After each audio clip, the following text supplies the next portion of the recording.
HS24 న్యూస్కి స్వాగతం. నేను విజయ. ఇక డీటెయిల్స్లోకి వెళితే, వ్యోమగాములు సునీత విలియమ్స్, బచ్ విల్మోర్ 9 నెలల తరువాత భూమికి తిరిగి రావడం సంతోషంగా ఉందని సీఎం చంద్రబాబు తెలిపారు. వారిద్దరి ప్రయాణం ఆదర్శప్రాయమని, మానవ సంకల్పం జట్టు కృషిని చూపిస్తుందంటూ అభినందించారు. వారిద్దరూ తిరిగొచ్చేలా కృషి చేసిన ప్రతి ఒక్కరిని అభినందిస్తున్నట్లు చెప్పుకొచ్చారు. ఈ మేరకు ఎక్స్ వేదికగా సీఎం చంద్రబాబు ట్వీట్ చేశారు. మరోవైపు భారత సంతతి వ్యోమగామి సునీత విలియమ్స్ బృందానికి ఆంధ్రప్రదేశ్ శాసనసభ అభినందనలు తెలిపింది. వైఎస్ఆర్ కాంగ్రెస్ పార్టీకి మరో బిగ్ షాక్ తగిలింది.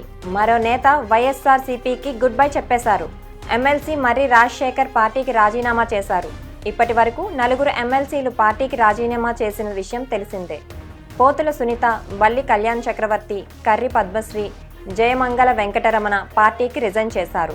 తాజాగా మర్రి రాజశేఖర్ రాజీనామాతో వైసీపీ అసంతృప్త ఎమ్మెల్సీ సంఖ్య 5కు చేరింది. భారత సంతతికి చెందిన నాసా వ్యోమగామి సునీత విలియమ్స్ త్వరలో భారత్లో పర్యటిస్తారని ఆమె కుటుంబ సభ్యులు జాతీయ మీడియాకు ఇచ్చిన ఇంటర్వ్యూలో తెలిపారు. పర్యటన తేదీలు ఇంకా ఖరారు కాలేదని, ఈ ఏడాదిలోనే ఆమె భారత్లో పర్యటిస్తారని తెలిపారు. సునీత సురక్షితంగా భూమికి చేరుకోవడంపై ఆమె మిక్కిలి హర్షం వ్యక్తం చేశారు. డ్రాగన్ ట్రూ క్యాప్సూల్లో ఆమె సముద్ర జలాల్లో పారాషూట్ సాయంతో దిగడం చూసి ఆశ్చర్యమేసిందని కామెంట్ చేశారు. సునీతకు పూర్తి స్వస్థత చేకూరాక భారత్లో పర్యటిస్తారు అని తెలిపారు. బెట్టింగ్ యాప్స్ ప్రమోట్ చేస్తున్న కొందరు సెలబ్రిటీలపై పోలీసులు చర్యలు ప్రారంభించినా గ్యాంబ్లింగ్ యాప్స్ ప్రమోషన్లు ఆగడం లేదు. కొందరు వ్యక్తులు టెలిగ్రామ్, వాట్సాప్ ఛానల్లో ఈ యాప్స్ను ప్రమోట్ చేస్తున్నారు. దేశవ్యాప్తంగా బెట్టింగ్ యాప్ను ప్రమోట్ చేస్తున్న కోట్లలో సంపాదిస్తున్న వాళ్ళు వేల మంది ఉన్నారు. ముఖ్యంగా తెలుగు రాష్ట్రాల్లో సెలబ్రిటీలే కాకుండా మరికొందరు బెట్టింగ్ టిప్స్ మాటున యాప్స్ను ప్రమోట్ చేస్తున్నారు. ముఖ్యంగా బెట్టింగ్ యాప్స్ బారిన పడి అప్పులు చేసి తీర్చలేని పరిస్థితుల్లో ఆత్మహత్యలకు పాల్పడుతూ ఉజ్వల భవిష్యత్తును నాశనం చేసుకుంటున్న ఘటనలు అధికంగా జరుగుతున్న వేళ ఈ యాప్స్ ప్రమోషన్తో పాటు నిర్వాహకులపై చర్యలు తీసుకోవాలనే డిమాండ్ వినిపిస్తోంది. మన మిత్ర వాట్సాప్ ద్వారా 500 రకాల ప్రభుత్వ సేవలను అందిస్తామని రాష్ట్ర విద్యా, ఐటీ, ఎలక్ట్రానిక్స్ శాఖల మంత్రి నారా లోకేష్ చెప్పారు. వాట్సాప్ గవర్నెన్స్ ప్రపంచంలోనే మెరుగ్గా నిర్వహిస్తామని, ఈ ఏడాది జూన్ 30 నాటికి 500 రకాల ప్రభుత్వ సేవలను మన మిత్రాలో వాట్సాప్ ద్వారా అందిస్తామని చెప్పారు. మంగళవారం అసెంబ్లీలో వాట్సాప్ గవర్నెన్స్ పై స్వల్పకాలిక చర్చ సందర్భంగా సభ్యులు అడిగిన ప్రశ్నలకు మంత్రి సమాధానమిచ్చారు. కూటమి ప్రభుత్వం ఎన్నికల ముందు ఇచ్చిన హామీల అమలుపై కసరత్తు చేస్తోంది. 2025-26 వార్షిక బడ్జెట్లో తల్లికి వందనంతో పాటుగా అన్నదాత సుఖీభవ అమలు కోసం నిధులు కేటాయించింది. మే నెలలో తల్లికి వందనం అమలు చేస్తామని ముఖ్యమంత్రి ప్రకటించారు. అన్నదాత సుఖీభవ 3 విడతల్లో చెల్లించేలా నిర్ణయం తీసుకున్నారు. ఇక ఇప్పుడు మహిళలకు ఉచిత బస్సు ప్రయాణ పథకం అమలుపైన ప్రభుత్వం అధికారుల నుంచి నివేదిక కోరింది. క్షేత్రస్థాయిలో కసరత్తు జరుగుతోంది. ఈ పథకం అమలు దిశగా కార్యాచరణ సిద్ధమవుతోంది. విజయవాడలోని ఇందిరానగర్ స్టేడియంలో ఎమ్మెల్యే, ఎమ్మెల్సీలకు క్రీడా సాంస్కృతిక పోటీలు సోమవారం ప్రారంభమయ్యాయి. క్రీడా పోటీల్లో చింతలపూడి నియోజకవర్గం ఎమ్మెల్యే సొంగ రోషన్ కుమార్ పాల్గొన్నారు.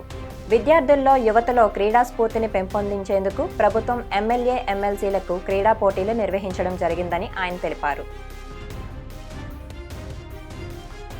రాష్ట్ర జనాభాలో రెల్లి కులాల సంఖ్య సుమారు 4% ఉన్నప్పటికీ అధికారిక గణాంకాల్లో తక్కువగా చూపిస్తున్నారని సంక్షేమ బీఏసీ నేతలు ఆవేదన వ్యక్తం చేశారు. జస్టిస్ రామచంద్రరాజు, ఉషా మెహ్రా కమిషన్ నివేదికల ప్రకారం భవిష్యత్తులో జరిగే వర్గీకరణలో ఎస్సీ బిల్లు ద్వారా రెల్లి కులాలకు 5% ప్రత్యేక రిజర్వేషన్ ప్రకటించాలని వారు డిమాండ్ చేశారు. సమాజంలో అణచివేయబడ్డ వర్గాలుగా జీవిస్తున్న రెల్లి కులాలను విద్య, ఉద్యోగ, ఉపాధి, రాజకీయ రంగాల్లో ప్రత్యేక రిజర్వేషన్ మంజూరు చేయాలని కోరారు. ఈ కార్యక్రమంలో సంక్షేమ జేఏసీ నాయకులు నీలపు వెంకటేశ్వరరావు, ముప్పల్ల సుబ్బారావు, బంగారు నాగేశ్వరరావు, ఇసుకపల్లి వెంకటేశ్వరరావు పాల్గొన్నారు. మరి మా రెల్లి జాతి రాష్ట్ర వ్యాప్తంగా 20 లక్షలు పైబడి ఉన్నామండి. 100కి 95% చాలా వెనకబడి ఉన్నామండి. అసలు కట్టుకోవడానికి బట్టలు లేక, తినడానికి తిండి లేక, పని చేయడానికి పనులు లేక మారుమూల గ్రామాల్లో చేయరాని పనులు చేసి బతుకుతున్నామండి మా రెల్లి కులస్తులము.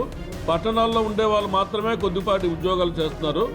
ఇలాంటి పరిస్థితుల్లో చట్టబద్ధంగా వెనకబాటుతనాలను గుర్తించి రాజ్యాంగంలో ఉన్న ఆర్టికల్ ప్రకారంగా మా వెనకబాటుతనాన్ని గుర్తించి రాష్ట్ర ప్రభుత్వం, కేంద్ర ప్రభుత్వం ఎస్సీ రిజర్వేషన్లో కనీసం 5% కానీ మాకు కల్పించి మా రెల్లి జాతి అందరికీ కూడా న్యాయం చేకూరుస్తారని మేము ఆశిస్తున్నామండి. ప్రభుత్వం పెంచిన ఇంటి పన్నులను తగ్గించాలని, విద్యుత్ వ్యవస్థలో అవినీతిని అరికట్టాలని, నగర ప్రజానీకం ఎదుర్కొంటున్న సమస్యలను పరిష్కరించాలని కోరుతూ వార్వా నివాస్ ఆధ్వర్యంలో జీవీఎంసీ గాంధీ విగ్రహం వద్ద ధర్నా నిర్వహించారు. ఈ కార్యక్రమంలో వార్వా general secretary Ganesh, professor Bal Mohan Das తదితరులు పాల్గొన్నారు. ఎస్సీ వర్గీకరణకు అనుకూలంగా ఏపీ రాష్ట్ర ప్రభుత్వం కేబినెట్లో తీర్మానం చేయడంపై ముఖ్యమంత్రికి కృతజ్ఞతలు తెలుపుతూ ఎంఆర్పీఎస్ ముఖ్య కార్యకర్తలు విశాఖపట్నం విజేఎఫ్ ప్రెస్ క్లబ్లో సమీక్షా సమావేశం నిర్వహించారు. ఈ సందర్భంగా ఎంఆర్పీఎస్ జాతీయ అధ్యక్షులు మున్నంగి నాగరాజు మాదిగ మాట్లాడుతూ తమకు 15% రిజర్వేషన్లు కల్పించినందుకు ప్రభుత్వానికి ధన్యవాదాలు తెలిపారు. మానవ మాదిగ జనాభా మధ్య వ్యత్యాసం 5,22,886 మంది మాలా మాదిగల మధ్య వ్యత్యాసం ఉన్నట్టు 2011 జనాభా లెక్కల ఆధారంగా ఈ స్పష్టమైనటువంటి లెక్కలను మీ ముందు ఉంచడం జరిగింది. మరి దీనికి అనుగుణంగానే మా జనాభా శాతం ఎంత ఉందో మా జనాభా శాతానికి తగ్గట్టుగా 6.5 ఇవ్వడాన్ని మేము మాదిగ రిజర్వేషన్ పోరాట సమితి తరఫున మేము స్వాగతిస్తున్నాం.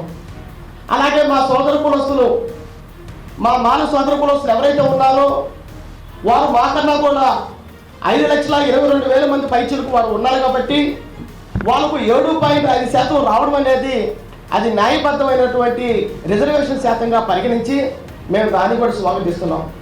అలాగే అత్యంత వెలుగుబాటుతనంగా గుర్తించి మా రెడ్డి సోదరులు 1% లేకపోయినప్పటికీ వాళ్ళకి 1% కేటాయించడం అనేది దాన్ని కూడా మేము ఎంఆర్పీఎస్ తరఫున మేము స్వాగతిస్తున్నాం. కాబట్టి మరి ముఖ్యంగా ఈ పత్రిక విలేకరుల సమావేశం నుండి ఎంఆర్పీఎస్ జాతీయ కమిటీ పక్షాన గౌరవనీయులు నారా చంద్రబాబు నాయుడు గారు ఈ నెల 21వ తారీఖున రాష్ట్ర అసెంబ్లీలో తీర్మానం పెట్టి ఇవి ఇవాల్టి అప్డేట్స్. మరిన్ని అప్డేట్స్ కోసం keep watching HS24 news. Please like, share and subscribe.